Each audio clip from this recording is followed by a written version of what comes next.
Next हम देखेंगे बेटे इफेक्ट ऑफ फ्रीक्वेंसी ऑन एक तो स्टॉपिंग पोटेंशियल और स्टॉपिंग पोटेंशियल पे कैसे फ्रीक्वेंसी का इफेक्ट पड़ता है ना, वो इंटेंसिटी पे क्या, सैचुरेशन करंट पे क्या फर्क पड़ता है ना, ये सब इनमें पढ़ेंगे।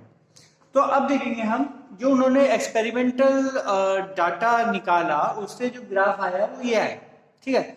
उसमें इन्होंने देखा कि अगर हम फ्रीक्वेंसी चेंज कर रहे हैं, ठीक है, तो फ्रीक्वेंसी चेंज कर रहे हैं तो सारी फ्रीक्वेंसी का जो सैचुरेशन करंट है वो आपका सेम आता है। Means saturation current is independent of frequency, ठीक है। लेकिन एक पर्टिकुलर फ्रीक्वेंसी होनी चाहिए, थ्रेशोल्ड फ्रीक्वेंसी। उसके बाद अगर आप कितना भी दे दो तो आपका जो सैचुरेशन करंट है वो आपका सेम रहता है, ठीक है। तो फ्रीक्वेंसी पे डिपेंड नहीं करता, सैचुरेशन करंट आपका इंटेंसिटी पे डिपेंड करता है, जो हमने इंटेंसिटी वाले सबसे पहले ग्राफ में देखा था। उसमें लीनियरली वेरी करता है, ठीक है। लेकिन फ्रीक्वेंसी पे वेरी आपका जो सैचुरेशन करंट है वो नहीं करता। क्यों नहीं करता? आप देखिए, सैचुरेशन करंट फ्रीक्वेंसी बढ़ाने पे क्या होगा? फ्रीक्वेंसी बढ़ाने पे सिर्फ और सिर्फ जो मिनिमम फ्रीक्वेंसी है, एक पर्टिकुलर फ्रीक्वेंसी थ्रेशोल्ड जिसके ऊपर आपका एमिशन होता है, ये तो हमें पता चल गया। उसके बाद अगर आपने फ्रीक्वेंसी बढ़ा दी तो वो कहां जाएगी एनर्जी? वो उसकी इलेक्ट्रॉन की काइनेटिक एनर्जी में बदलेगी, लेकिन वो नंबर ऑफ इलेक्ट्रॉन्स नहीं बढ़ा पाएगी, ठीक है। नंबर ऑफ इलेक्ट्रॉन नहीं बढ़ा रहा है, इसलिए नंबर ऑफ ये करंट है वो नहीं बढ़ रहा। जब करंट नहीं बढ़ रहा इसका मतलब वो सैचुरेशन करंट नहीं आपका बढ़ेगा। ये बात सब क्लियर हो गई। Next, V naught higher for higher frequency, कि जो वी नॉट है ये रिटार्डिंग पोटेंशियल है, जो हाईएस्ट फ्रीक्वेंसी है उसके लिए हाईएस्ट होता है। इसका मतलब क्या हुआ कि फ्रीक्वेंसी आप बढ़ाओगे तो उसकी काइनेटिक एनर्जी बढ़ती है। जितनी काइनेटिक एनर्जी बढ़ेगी उतना ही आपको रिपल्सिव फोर्स लगाना पड़ेगा, जिसकी वजह से वो करंट जीरो हो पाए, ठीक है। वही तो स्टॉपिंग पोटेंशियल कहलाता है आपका। तो वो इसका मतलब हाईएस्ट फ्रीक्वेंसी बढ़ाओगे तो आपको रिपल्सिव जो आपका काउंटर इफेक्ट कर रहा है उसको वापस भेज रहा है, वो आपको जो है बढ़ाना पड़ेगा, ठीक है। तो इसकी वजह से आपका वी नॉट जो है stopping potential higher for higher frequency हो जाता है। नेक्स्ट आपका ये आपने देख लिया, जो value of saturation current intensity पे डिपेंड करता है और फ्रीक्वेंसी पे डिपेंड नहीं करता। और वी नॉट डिफरेंट, ये भी आपको पूरा ग्राफ ये समझाया जा चुका है, तीनों पॉइंट आपके कवर हो चुके हैं। अब देखिए ये चीज देखिए कि फ्रीक्वेंसी बढ़ रही है आपकी, तो आपका ये जो है स्टॉपिंग पोटेंशियल भी बढ़ रहा है। अब हम एक और ग्राफ बना लेते हैं जिसमें हम जो है करेंगे फ्रीक्वेंसी और स्टॉपिंग पोटेंशियल के बीच में ग्राफ।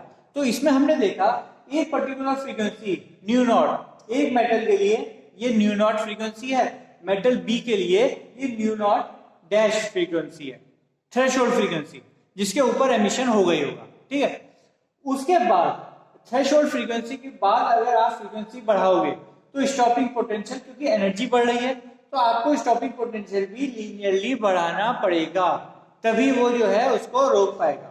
क्योंकि higher frequency mean higher electron, आपके हायर काइनेटिक एनर्जी के इलेक्ट्रॉन आएंगे, हायर काइनेटिक एनर्जी के आएंगे तो आपको हायर उनको पीछे फोर्स लगाना पड़ेगा, उनको रिपेल करना पड़ेगा, काउंटर इफेक्ट करना पड़ेगा, है ना।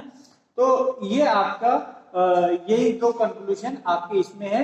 वी नॉट लीनियरली वेरी करती है with the frequency of incident radiation, ठीक है, for a given material. Given material इसलिए लिखा क्योंकि ये आपका न्यू नॉट सबका अलग अलग होता है, ठीक है। और there is a certain minimum cut off frequency, जो कट ऑफ फ्रीक्वेंसी है वी न्यू नॉट, जिससे कम फ्रीक्वेंसी पे तो एमिशन होने ही नहीं, एक पर्टिकुलर मेटल के लिए एक कट ऑफ फ्रीक्वेंसी होती है, ठीक है। तो वो फ्रीक्वेंसी कहलाती है कट ऑफ फ्रीक्वेंसी कह दो उसको, या एक नया नाम दे दो थ्रेशोल्ड फ्रीक्वेंसी, ठीक है बेटा। तो जब एनर्जी जो फ्रीक्वेंसी है आपकी इंसिडेंट रेडिएशन की थ्रेशोल्ड फ्रीक्वेंसी से ज्यादा होती है तो आपका जो एमिशन होता है वो इंस्टेंटेनियस होता है। मीन जैसी लाइट पड़ी और अगर वो लाइट की फ्रीक्वेंसी जो है इंसिडेंट थ्रेशोल्ड फ्रीक्वेंसी से ज्यादा है तो एकदम आपका एमिशन होगा और वो आपका जो है करंट फ्लो होने लगेगा। तो ये मतलब इसका मतलब क्या हुआ, इंस्टेंटेनियस आपका एकदम रेस्पॉन्ड आउटपुट एकदम आपको मिलता है। ठीक है बेटा। So this was all about photo experimental study of photoelectric effect, जिसमें हमने देखा कि अपना हमने उसका इंटेंसिटी वेरी कराई, हमने पोटेंशियल वेरी कराया, हमने उसकी फ्रीक्वेंसी वेरी कराई, तीनों का वेरिएशन हमने देखा कि सैचुरेशन करंट पे कितना होता है, रिटार्डिंग पोटेंशियल पे कितना होता है, नॉर्मली करंट पे कितना होता है सर्किट में, है ना। ये सब हमने रिलेशन पढ़े, सबके ग्राफ आपको याद करने हैं।